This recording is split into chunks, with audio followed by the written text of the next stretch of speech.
जय हिंद मेरे प्यारे दोस्तों, मैं आपका दोस्त आशीर्वाद। यह कक्षा आपको ज्योग्राफी की है, जिसमें आज हम मिनरल्स एंड रिसोर्सेज के बारे में देखेंगे। यह कक्षा 8 की है और इससे पहले हमने 2 chapter first second and chapter 5 industry के बारे में अध्ययन कर चुके हैं और यह हमारी चौथी कक्षा होगी। ज्योग्राफी बेस्ड है और जिसमें खनिज और शक्ति संसाधन के बारे में हम देखेंगे कि किस तरह से हमारे जीवन को प्रभावित करते हैं और इनमें प्रभावित करने वाले कौन कौन से कारक है और ये हमारे लिए कितने इम्पोर्टेंट है। ठीक है, ध्यान दीजिएगा। कहता है इस पृथ्वी पर चट्टानों में कई पदार्थ मिलते हैं और जो खनिज कहलाते हैं। खनिज पृथ्वी की चट्टान परपटी पर सभी जगह फैले हुए हैं। तो परपटी की अगर बात करते हैं, इधर उधर की बात ना करते हुए अगर परपटी की बात करते हैं, सपोज दैट ये आपका ग्लोब है और यह ग्लोब की ऊपरी संरचना जो होती है, यहाँ से ले लीजिए, ऊपरी संरचना जो होती है जिसको हम लोग क्रस्ट कहते हैं, और यह जो क्रस्ट होती है इसको हम लोग भूपर्पटी या परपटी बोलते हैं और यह लगभग आपको 40 किलोमीटर अप्रोक्स होता है एनसीईआरटी अकॉर्डिंग। ठीक है, अदर जो प्राइवेट वालों का बुक होता है उनके अकॉर्डिंग अगर हम चर्चा करेंगे तो यह आपकी 0 to 90 किलोमीटर अप्रोक्स होती है। ठीक है, ध्यान देना। और यह नीचे वाली जो संरचना होती है, यह संरचना आपको ज्यादा नहीं, यह इसको हम लोग मेंटल बोलते हैं और ये जो मेंटल होता है 2900 किलोमीटर इसकी चौड़ाई होती है। फिर हम कोर की बात करते हैं, यह आपका 3500 किलोमीटर होता है। यह इस तरह से इसको डिफाइन किया गया है। ठीक है, तो हम सारी घटना जो भी पढ़ रहे हैं अभी फिलहाल, जो संसाधन जो हमको मिलेंगे इसी पे मिलेंगे। इसके बाद वाले में संसाधन को खोजना तलाशना बड़ा कठिन होता है, क्योंकि धरती के ऊपर हम आसमान छू सकते हैं लेकिन धरती के नीचे पाताल छूना मुश्किल होता है। वो ग्रंथों में दिखाया, जो एपिसोडों में दिखाया जाता था टेलीविजन वाले में, वो ऐसा संभव नहीं है कि शक्तिमान साहब काल बदल लेते थे। लेकिन यह काल नहीं बदलना है, भविष्य की ही बात करना है और वर्तमान की बात करना है, पास्ट को भूलते हुए। पास्ट तो भाई अब जो बन गया बिगड़ गया उसको छोड़ करके हम इसमें चर्चा करते हैं, जिसमें हमारी ये कक्षा चल रही है। जिसमें कह रहा है आगे, there are a number of things that you can not see. Rocks on this earth have several materials called minerals mixed in them. These minerals are scattered thousands throughout the Earth's rocks crust। ठीक है, आगे देखिएगा। कहा प्राकृतिक रूप से प्राप्त होने वाला पदार्थ जिसका निश्चित रासायनिक संगठन हो वह एक खनिज है। मतलब जिस चीज को कहा normally occurring substances that has a definite chemical composition. रासायनिक जो हमने देखा कि जिसका निश्चित रासायनिक संगठक हो, एक खनिज कहलाता है। It's called minerals. ठीक है, खनिजों के प्रकार भी होते हैं, जिसमें हम देखते हैं खनिज को 2 प्रकारों में बांटा गया है। अगर हम लोग बात करते हैं जो मिनरल्स होते हैं, 2 टाइप्स होते हैं। जिन टाइप्स की अगर हम बात करते हैं, एक को मेटालिक बोलते हैं और दूसरे को नॉन मेटालिक बोलते हैं। नॉन मेटालिक बोलते हैं, या फेरस होता है और यह नॉन फेरस होता है। फेरस या नॉन फेरस होता है, देखिएगा इनका। और एक अधात्विक एक धात्विक होते हैं। या देयर आर 2 टाइप्स ऑफ जो मिनरल्स होते हैं, हमें उसके बारे में देख रहे हैं। ठीक है, हम उसके बारे में देख रहे हैं।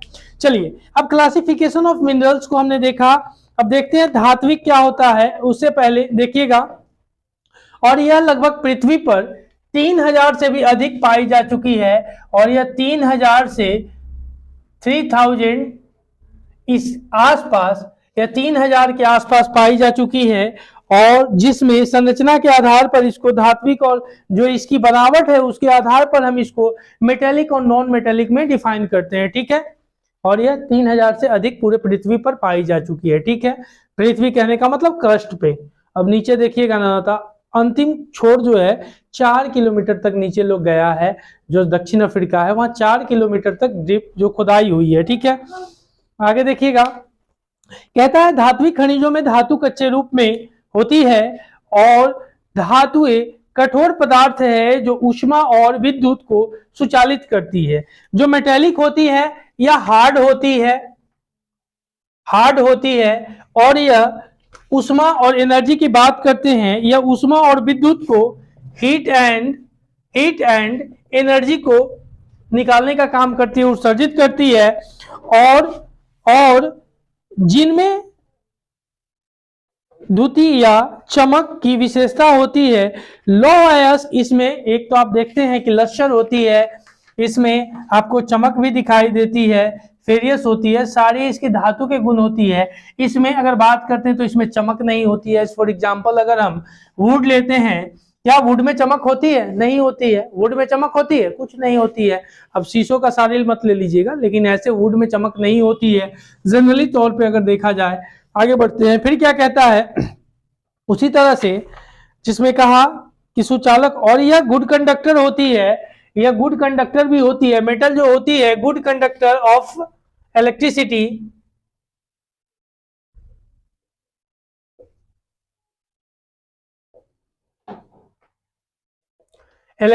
गुड कंडक्टर ऑफ इलेक्ट्रिसिटी की बात करते हैं, जिसमें कहता है कि और जिनमें द्युति या चमक की विशेषता होती है। लौह अयस्क, जिसको आयरन और बोलते हैं, लौह अयस्क, बॉक्साइड, मैग्नीशियम अयस्क, और इनके कुछ उदाहरण हैं। और जिसमें कहता है धात्विक खनिज लौह अथवा अलौह हो सकते हैं। यह धात्विक खनिज जो होते हैं लौह और अलौह, यानी आयरन और नॉन आयरन और भी हो सकते हैं। जिसमें कहता है लौह खनिजों जैसे कि लौह अयस्क, मैग्नीशियम और क्रोमाइट में लोहा होता है और अलौह खनिज में लोहा नहीं होता है, और किंतु कुछ अन्य धातु यथा सोना, चांदी, तांबा या सीसा हो सकती है। ठीक है, ठीक है, देखिएगा। कहता है मेटालिक वाले में अगर हम चर्चा करते हैं तो मेटालिक वाले में देखते हैं, कहता है metallic minerals contains metals in raw form. Metals are hard substances. Metals are hard substances that conduct heat and electricity. That conduct heat and electricity.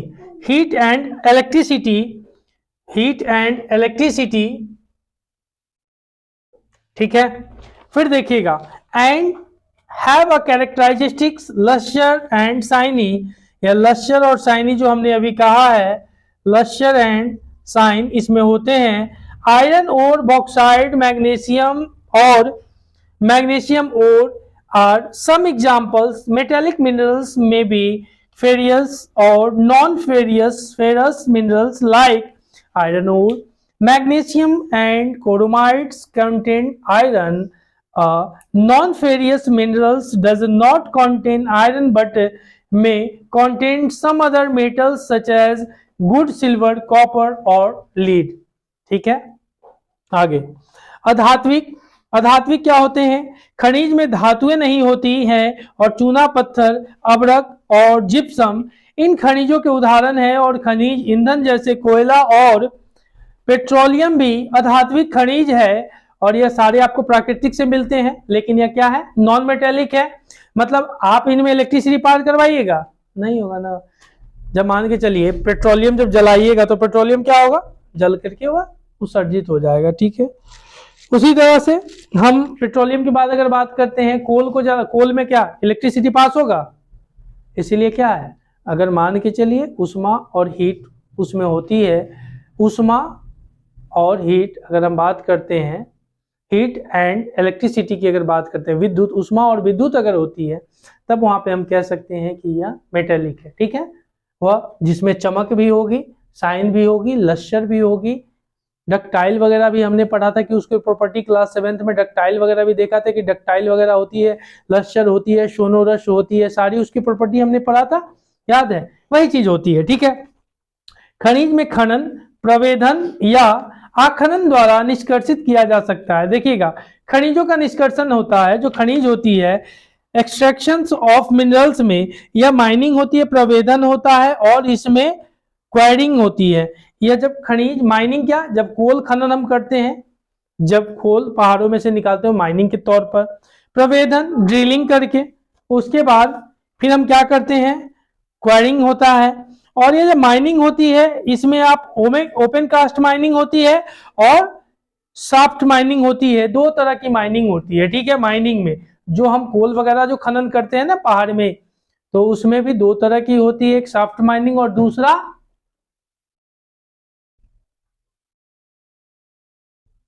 Open cast mining. Very good, दो तरह की mining होती है, very good. चलिए, इसको extraction of minerals कहते हैं, खनिज के निष्कर्षण। आगे देखिएगा, पृथ्वी की सतह के अंदर पृथ्वी के अंदर दबी सेल से खनिजों को बाहर निकालने की प्रक्रिया खनन कहलाती है, ठीक है। उसको बाहर जो निकालते हैं उसी को खनन कहता है। Process of talking out minerals from rocks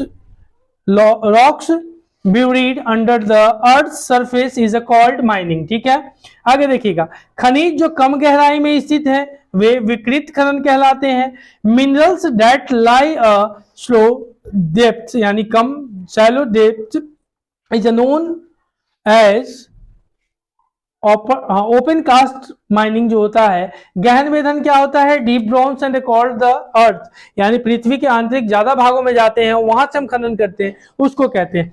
फिर देखिएगा, अधिक गहराई में स्थित खनिज निक्षेपण तक पहुंचने के लिए बनाए जाते हैं और इसे कुपकी खनन कहते हैं, ठीक है। इसी तरह से देखिए, क्या आप जानते हैं, सेल खनिज अवयवों के अनिश्चित संगठन वाले एक या एक से अधिक खनिज को एक समूह में रखा जाता है, एक ग्रुप में रखा जाता है। Rock is an aggregated of one और more minerals but without definite composition of the minerals of the lubricant. यही है सेल जिसमें खनिज का खनन किया जाता है, अयस्क कहे जाते हैं। यद्यपि 2800 से अधिक, यानी जो 3000 से अधिक, यानी 3000 अप्रोक्सीमेटली, जो आपने देखा है कि मिनरल्स वगैरह की खोज की जा चुकी है, ठीक है। आगे बढ़े, चलिए देखिएगा, एक इसी तरह की बात करते हैं। अब सादी सेल, रंग नील, और टोटल सेलों की संख्या कितनी होती है, 3 होती है। बहुत अच्छी बात है, जिसमें हमने क्या देखते हैं, सेडिमेंट्री रॉक देखते हैं, मेटामॉर्फिक देखते हैं, थर्ड होता है, और इग्निशियस, फर्स्ट इग्निशियस, दूसरा क्या होता है सेडिमेंट्री, और तीसरा होता है मेटामॉर्फिक। तो 3 होते हैं, जिसमें हम एक आग्नेय चट्टान देखते हैं, कायांतरित देखते हैं, और मेटामॉर्फिक को क्या बोलते हैं, रूपांतरित चट्टान। 3 तरह की चट्टानें होती है जो हम देखते हैं, ठीक है, याद कर लीजिएगा, और यह क्लास 7th में पढ़ना है, ठीक है। चलिए, उसी तरह से फ्रांस में कॉकेकस प्रदेश यानी चूना पत्थर निक्षेप है। जॉर्जिया और यूक्रेन मैग्नीशियम निक्षेप मिले हैं। फिर अल्जीरिया में फॉस्फेट संस्करण मिले हैं। ये सारे उसके जैसे अवसादी सेल होते हैं, और जिसमें हम देखते हैं कि रंग नीला पड़ जाता है चूना पत्थर का, पेट्रोलियम कोयला आदि मिलते हैं, ये सारे उसी से हमको प्राप्त होते हैं। आगे देखिए, फिर क्या कहता है खनिज का वितरण या डिस्ट्रीब्यूशन ऑफ मिनरल्स क्या होते हैं, डिस्ट्रीब्यूशन ऑफ मिनरल्स क्या होते हैं। इसमें हम देखते हैं कि खनिज विभिन्न प्रकार की सेलों में पाए जाते हैं, कुछ आग्नेय सेल में पाए जाते हैं और कायांतित सेल में, जबकि अन्य अवसादी सेल में पाए जाते हैं। यानी आग्नेय सेल की बात करता है, इसमें भी खनिज पाए जाते हैं आग्नेय सेलों में। फिर आप क्या देखते हैं, कायांतरित में, कायांतरित सेलों में पाए जाते हैं।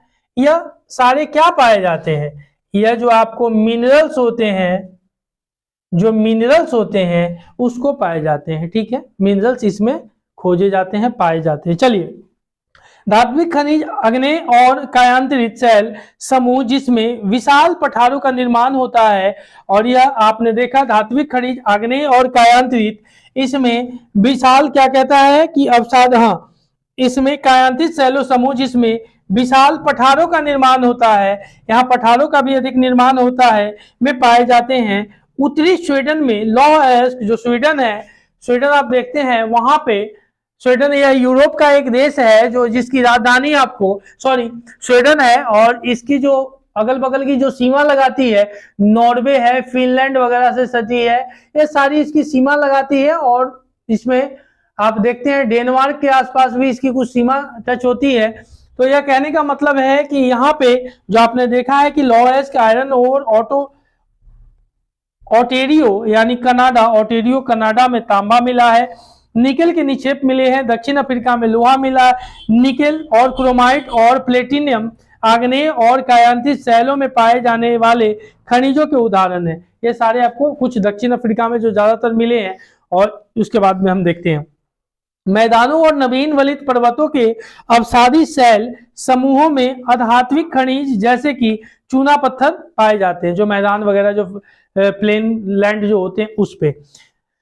हाँ, आगे देखिए उसके बाद क्या कहता है। एशिया की अगर हम बात करते हैं 4.5607, उसमें क्या है, उसका साल है 500 नहीं एशिया, चलिए रुक जाइए, उसमें हम देखते हैं एशिया के ऊपर देखते हैं। एशिया चीन और भारत के पास विशाल लौहअयस्क निक्षेप है, यानी इनके पास विशाल लौहअयस्क निक्षेप है। चीन, मलेशिया और इंडोनेशिया विश्व के अग्रणी 3 उत्पादकों में है, और चीन सीसा, एंटीमनी और टंगस्टन के उत्पादन में अग्रणी है। एशिया के में मैग्नीशियम, बॉक्साइड, निकेल, जास्ता और तांबा के भी निक्षेप मिले हैं। China and India have a large iron ore deposits. China, Malaysia and Indonesia are among the world's leading tin producers. China also leads in productions of lead, उसके बाद antimony and tungsten. Asia also has a deposit of the magnesium, bauxite, nickel, zinc and copper. ठीक है,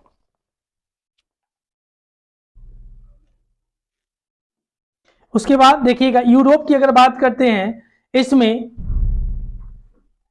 Europe की अगर बात करते हैं, विश्व में लौहअयस्क अग्रणी उत्पादक रहा है, और रूस, यूक्रेन, स्वीडन और फ्रांस लौहअयस्क के विशाल निक्षेप वाले देश हैं। तांबा, सीसा, जस्ता, मैग्नीशियम और निकेल खनिज के निक्षेप पूर्वी यूरोप और पूर्वी रूस में पाए गए हैं। यह जो खनिज वगैरह पाए गए हैं, यह डेटा सब आपको 2018 वाले है। आगे देखिएगा, Europe in the leading producers of iron ore in the world. The countries with large deposits of iron ore are Russia, Ukraine, Sweden and France. Minerals deposits of copper, lead, zinc, manganese and nickels are found in the Eastern Europe and European Russia। ठीक है, आगे देखिएगा उत्तरी America की बात करते हैं। North America में 759 करोड़ 2016 के हिसाब से मिला है इसके डेटा जो है, जिसमें कहता है कि उत्तरी अमेरिका में खनिज निक्षेप 3 क्षेत्र में स्थित है। The minerals deposits in the North America are the located in the 3 zones. उत्तर लेक, ग्रेट लेक की अगर बात करते हैं, जिसमें ग्रेट लेक के उत्तर में कनाडियन शील्ड प्रदेश है। जो ग्रेट लेक है उसमें उत्तर में कनाडियन, मतलब जो कनाडा वाला जो हम पोर्शन जिसमें बात करते हैं उसमें कनाडियन शील्ड प्रदेश है, अल्पेशियन प्रदेश है, और पश्चिम की पर्वत श्रृंखलाएं हैं। लौहअयस्क, निकेल, सोना, यूरेनियम और तांबा का खनन कनाडियन शील्ड प्रदेश में, और कोयले का अल्पेशियन अल्प्स जिसको बोलते हैं प्रदेश में होता है। पश्चिम का उसके बाद कार्डिलेरा में तांबा, सीसा, जस्ता, सोना और चांदी के विशाल निक्षेप पाए गए हैं। ठीक है, देखिएगा उसके बाद दक्षिण अमेरिका, इसमें क्या है जरा देखते हैं। दक्षिण अमेरिका में ब्राजील विश्व में उच्च कोटि का लौहअयस्क का सबसे बड़ा उत्पादक है। Brazil in the largest producer in the high grade iron ore in the world. Chile and Peru are the leading producers of copper. Brazil and the Bolivia are among the world's tin। या Brazil वगैरह जो है यह tin के लिए है। फिर उसमें हम बोलिविया और ब्राजील। फिर कहता है South America also has a large deposits of gold, silvers, zincs, chromium, उसके magnesium, bauxite, mica, platinums asbestos. ठीक है, बेस्टोर्स।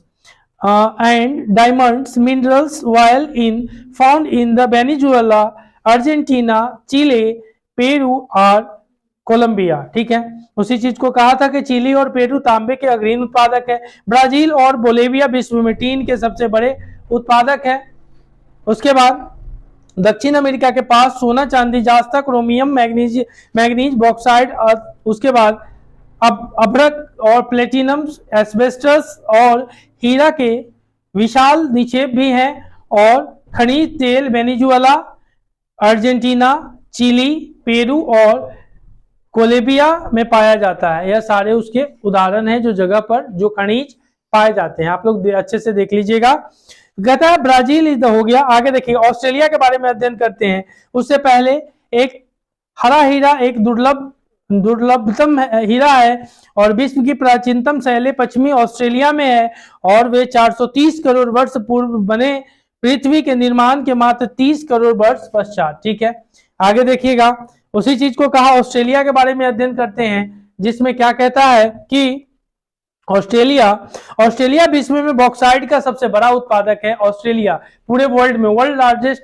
ठीक है, आगे देखिएगा फिर कहता है पश्चिम ऑस्ट्रेलिया के कालगुडली गार्डी एरियाज आर द कुलगार्डी क्षेत्र में सोने के सबसे बड़े, जो ऑस्ट्रेलिया है सोने के सबसे बड़े निक्षेप है। ठीक है, अंटार्कटिका के बारे में देखते हैं, यानी उसी चीज को कहा कालगुडली एंड द उसके बाद कालगुडली क्षेत्र में जो आप कहते हैं areas of the western Australia have the large deposit of a gold.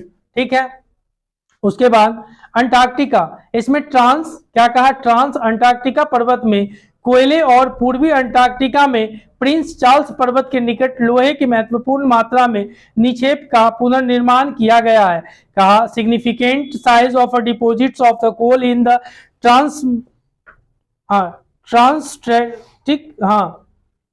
Antarctica. ठीक है, mountains and irons near the Prince Charles Mountains of the East Antarctica is the fourth cast. ठीक है, कास्टेड। यह सारे आपने अंटार्कटिका के बारे में देखा। अब हम भारत के परिप्रेक्ष्य में देखते हैं, यानी भारत में इसका डिस्ट्रीब्यूशन कैसे है। तो अगर जो भारत है, जो इंडिया है, इसमें हाई क्वालिटी का आप देखते हैं कि यह आपको आयरन मिलता है। आयरन जो होता है हाई क्वालिटी का आपको इंडिया में आयरन देखने को मिलता है। और इसका क्षेत्र आप अगर बात करते हैं तो झारखंड हो जाता है, उड़ीसा हो जाता है। अगर हम बात करते हैं छत्तीसगढ़ हो जाता है, छत्तीसगढ़ के बाद एमपी हो जाता है, गोवा हो जाता है, महाराष्ट्र हो जाता है एंड कर्नाटका हो जाता है।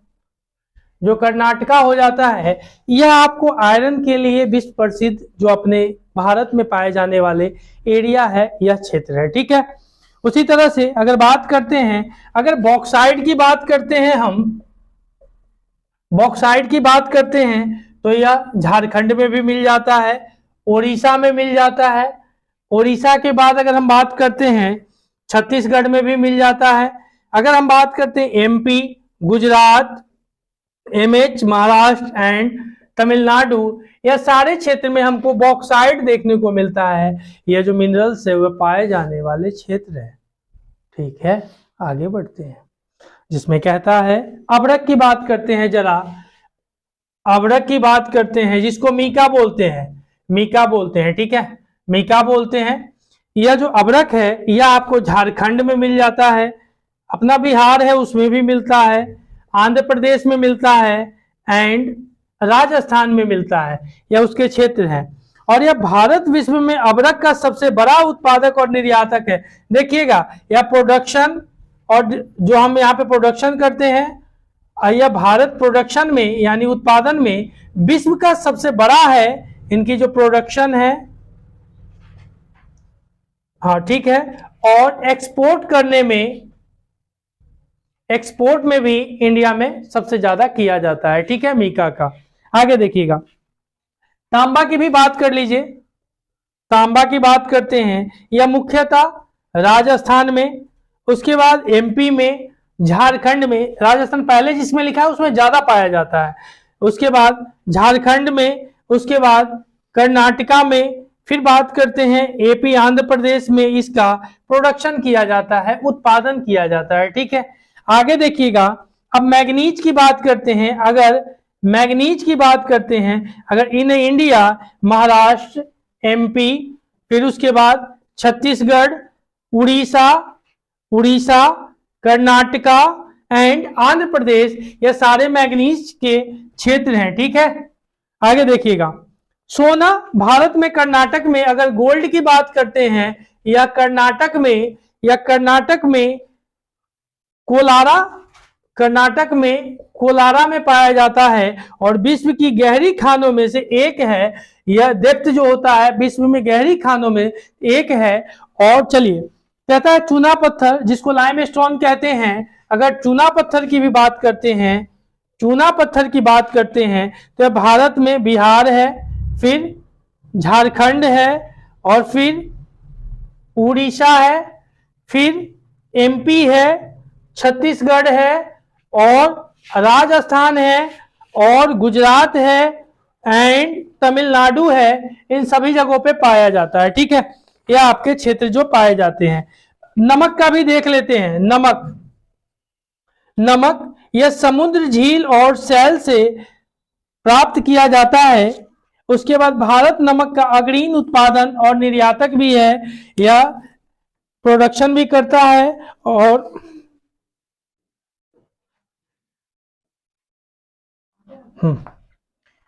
तो हमने इन सब चीजों को देखा, जिसमें हम नमक के बारे में भी देखे, और भारत इसके उत्पादन और निर्यातक में दोनों में अग्रणी है। चलिए, खनिजों के उपयोग, यूज ऑफ मिनरल्स। कंप्यूटर उद्योग में प्रयुक्त होने वाला सिलिका, देखिएगा जो कंप्यूटर उद्योग होता है वहां सिलिका का यूज होता है। सिलिकन क्वार्टर्स, यानी कहा कंप्यूटर उद्योग में प्रयुक्त होने वाला सिलिका क्वार्टर्स से प्राप्त होता है। यह सिलिका इससे प्राप्त होता है, मतलब ऑब्टेन्ड इसी से होता है, सिलिका क्वार्टर्स से। ठीक है, यह कंप्यूटर इंडस्ट्री में उपयोग में लाया जाता है। ठीक है, आगे देखिए। एल्यूमिनियम, जिसे उसके अयस्क बॉक्साइड से प्राप्त किया जाता है। एल्यूमिनियम, यह बॉक्साइड से अगर बात करते हैं, बॉक्साइड, अयस्क बॉक्साइड से इसको प्राप्त किया जाता है। और उसी तरह से का उपयोग ऑटोमोबाइल और हवाई जहाज, बोतल बंद उद्योग, यानी यह हवाई जहाज, बोतल बंद निर्माण और रसोई बर्तनों तक में इसका, एल्युमिनियम का, जो चाय वगैरह जो हम लोग पीते हैं, इनसे भी इनका हम यूज करते हैं। ठीक है, डू यू अंडरस्टैंड? चलिए, silicon use is the computer industry is obtained from quarters. Aluminum obtained from its ore bauxite is used in the automobiles and airplanes, bottling industries, उसके बाद कहता है boilings and even in the kitchens, cooking world। ठीक है, cook word. ठीक है, खनिज का संरक्षण यानी कंजर्वेशन ऑफ मिनरल्स। खनिज अनवीकरणीय संसाधन है। खनिजों के निर्माण और संचयन में हजारों वर्ष लगते हैं, मतलब लॉन्ग टाइम लगता है। यह जो खनिज होते हैं, minerals are non renewable resources, it takes thousands of years for the formations and concentrations of minerals. ठीक है, ये जो इसी में हम इसको, जो कुछ प्रक्रिया होती है जिसके माध्यम से, ध्यान दीजिएगा,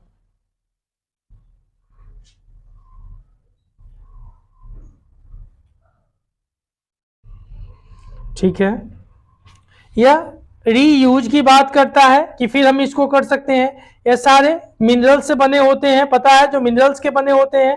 उसी तरह से यह, ठीक है, और यह रिड्यूस होता है, और फिर यह रिसाइकल होता है और तब जाके भी यह प्रक्रिया चलती रहती है। थिंक एंड एक्ट, यह आप देख सकते हैं। ट्रिपल आर की बात हो रही है। रीयू हमने देखा, रिसाइकल, रीयूज और रिड्यूस, यह तीन प्रक्रिया ट्रिपल आर की चलती है।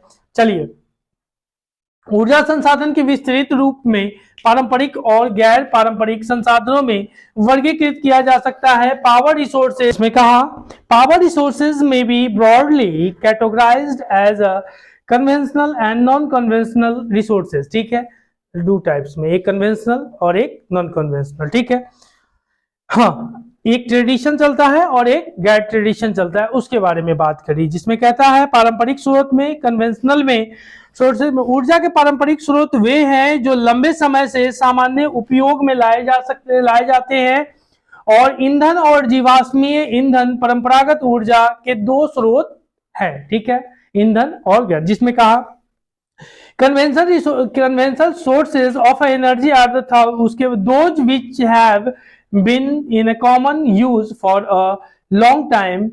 Firewood and fossils are the two main conventional energy sources. ठीक है, आगे देखिएगा, ईंधन क्या होते हैं? यूज यानी पकाने और उष्मा प्राप्त करने के लिए इसका उपयोग किया जाता है। ग्रामीण क्षेत्रों में के द्वारा उपयोग की गई 50% से अधिक ऊर्जा ईंधन से प्राप्त की जाती है।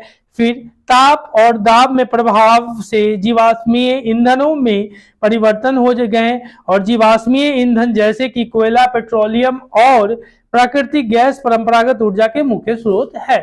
ठीक है, आगे कोल क्या होता है? ध्यान दीजिएगा, इसमें कहता है कि इसका उपयोग घरेलू ईंधन उद्योग और इस्पात, वाष्प इंजनों और विद्युत उत्पन्न करने में किया जाता है। कोयले से प्राप्त विद्युत को तापीय ऊर्जा कहते हैं।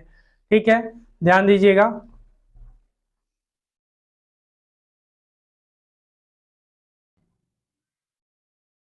चलिए, इसी तरह से हमने देख लिया ईंधन के बारे में। Electricity from coal is called thermal power. The coal which we are using today was formed millions of years ago. Then gained fronts and the swamps got buried under the layers of earth. Coal in therefore referred to as buried sunshine. ठीक है, आगे देखिएगा, फिर कहता है विश्व में अग्रणी कोल उत्पादन देश में चीन। अगर कोल की बात करते हैं, सबसे ज्यादा अग्रणी मतलब ज्यादा उत्पादन में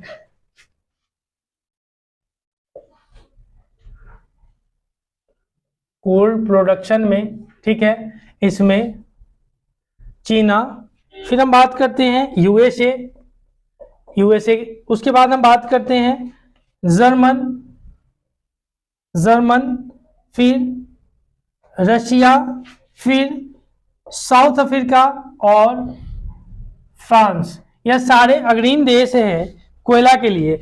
भारत में कोयला उत्पादन क्षेत्र रानीगंज, उसके बाद पश्चिम बंगाल में तथा झरिया, धनबाद, यह सारे झारखंड के क्षेत्र है। बोकारो, झारखंड, यह सारे क्षेत्र जो है कोल उत्पादन के लिए मेनली है इंडिया में। ठीक है, आगे देखिएगा, उसी चीज को कहा the leading coal producers of the world are China, USA, German, Russia, South Africa and France.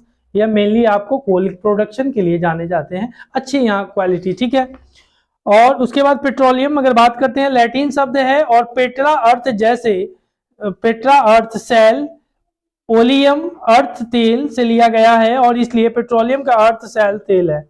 अपरिष्कृत petroleum के प्रक्रम से विभिन्न तरह के उत्पादन जैसे कि डीजल, पेट्रोल, मिट्टी का तेल, मोम, प्लास्टिक और स्नेहक तैयार किए जाते हैं, और पेट्रोलियम और इससे बने उत्पादकों को काला सोना कहा जाता है, ब्लैक गोल्ड कहा जाता है, जो पेट्रोलियम से बने हुए जितने भी उत्पादक होते हैं उसको। ठीक है, पेट्रोलियम के मुख्य देश अगर बात करते हैं, जितने भी खाड़ी देश है ना, खाड़ी, जैसे ईरान हो गया, इराक हो गया, सऊदी अरब हो गया, कतर हो गया, ये सारे देश में। उसके बाद अन्य भी मुख्य कुछ उत्पादक संयुक्त राज्य अमेरिका है, रूस है, वेनेजुएला है और अल्जीरिया है। और भारत में मुख्य उत्पादन क्षेत्र में असम का डिगबोई है, मुंबई में बॉम्बे हाई है और तथा कृष्णा और गोदावरी नदियों के डेल्टा पर यह आपको पाया जाता है। क्या? पेट्रोलियम वाले, ठीक है। भारत में कम है, हम बाहर से ज्यादा मंगवाते हैं। उसी तरह से प्राकृतिक गैस, नेचुरल गैस, जिसमें यूज घरेलू और वाणिज्यिक ईंधनों के लिए रूस, नॉर्वे, यूके और नीदरलैंड प्राकृतिक गैस के प्रमुख उत्पादक है, ठीक है। पवन ऊर्जा की अगर बात करते हैं, पवन ऊर्जा का एक असमाप्त स्रोत है, मतलब इसमें कहता है wind is the end inexhaustible sources of energy, यह खत्म होने वाला नहीं है। असमाप्त का मतलब जो खत्म होने वाला नहीं है। फिर कहता है wind farms are the found in the Netherlands, German and Denmark, UK, USA and Spain are the noted for their wind energy production। या विंड एनर्जी के लिए सारे देश अच्छे खासे माने जाते हैं, ठीक है। उसके बाद परमाणु ऊर्जा, न्यूक्लियर पावर। इसमें nuclear power is the obtained from the energy storage in the nucleus of atoms of the normally occurring ratios activity elements like uranium and यूथेरियम, ठीक है।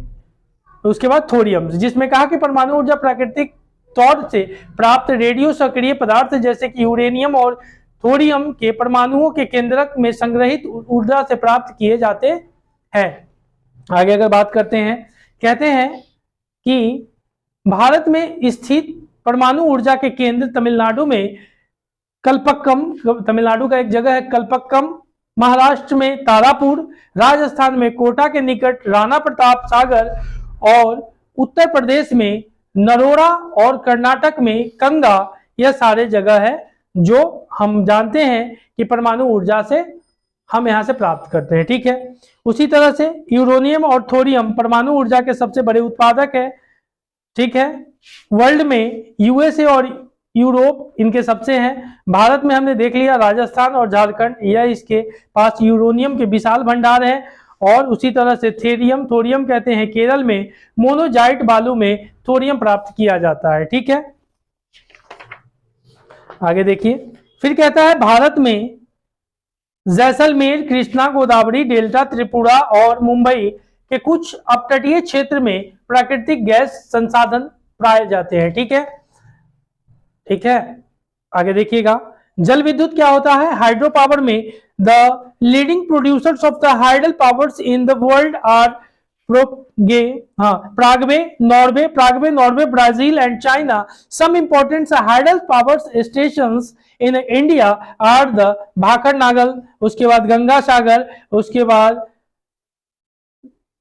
बाद Nagarjuna Sagar and Damodar valley project, यह सारे भारत के हैं। इधर जो हमने देखा नीचे वाले, यह भारत के हैं। ऊर्जा और गैर स्रोत में पवन ऊर्जा, इसमें क्या क्या होता है, इससे आप लाभ क्या क्या होते हैं, हानियां क्या क्या होती है। पवन ऊर्जा में आपको यानी नॉन पोल्यूटिंग होता है, प्रदूषण नहीं होते हैं। फिर एक बार स्थापित हो जाने पर विद्युत उत्पादन की कम लागत लगती है, सुरक्षित और साफ होता है। उसी तरह से इसमें ध्वनि अधिक होती है। अगर हानि की बात करते हैं, नॉइज पॉल्यूशन होता है। उसके बाद wind mills costly to setup उसकी बैठाने में जो कॉस्टली होती है। फिर अगर हम चर्चा करते हैं कि रेडियो व दूरदर्शन से प्रसारण संकेतकों में व्यवधान होती है, disturbs radio and TV reception, ठीक है। यह पक्षियों के लिए भी हानिकारक होती है पवन ऊर्जा की। अगर हम ऊर्जा और जिसमें हम विंड एनर्जी की बात करते हैं तो, क्योंकि उसमें पक्षी लग करके मर भी जाते हैं, बहुत तरह की दुविधाएं आती है। चलिए, सौर ऊर्जा, सोलर एनर्जी, इसमें एडवांटेज डिसएडवांटेज। इसमें क्या है? सौर ऊर्जा असमाप्त है लेकिन खर्चीला है, प्रदूषक मुक्त है लेकिन स्रोत के विस्तृत होने से ऊर्जा बर्बादी भी होती है। इसी तरह से अगर बात करते हैं भूतापीय एनर्जी यानी जियोथर्मल, यानी ताप ऊर्जा जो पृथ्वी से प्राप्त की जाती है, और उसके बाद भूतापीय ऊर्जा कहलाती है। Heat energy obtained from the earth is called geothermal energy, ठीक है। आगे, यूएसए विश्व का सबसे बड़ा भूतापीय ऊर्जा का संयंत्र है, और इसके बाद न्यूजीलैंड, आइसलैंड, फिलीपींस और मध्य अमेरिका, यह सारे उसके बाद जो है क्षेत्र है जिसमें भूतापीय ऊर्जा पाया जाता है। भारत में भूतापीय ऊर्जा के संयंत्र हिमाचल प्रदेश में मणिकरण और लद्दाख में पूगा घाटी में स्थित किए गए हैं। अब बायोगैस की बात करते हैं। बायोगैस की अगर बात करते हैं, जिसमें संयंत्र में अपघटित होते हैं, इसमें जैव अवशिष्ट बैक्टीरिया द्वारा बायोगैस संयंत्र में अपघटित होते हैं, जो कि अनिवार्य रूप से मीथेन और कार्बन डाइऑक्साइड का मिश्रण होते हैं। यह कक्षा आपकी समाप्त होती है, तक के लिए अगली कक्षा का इंतजार करें।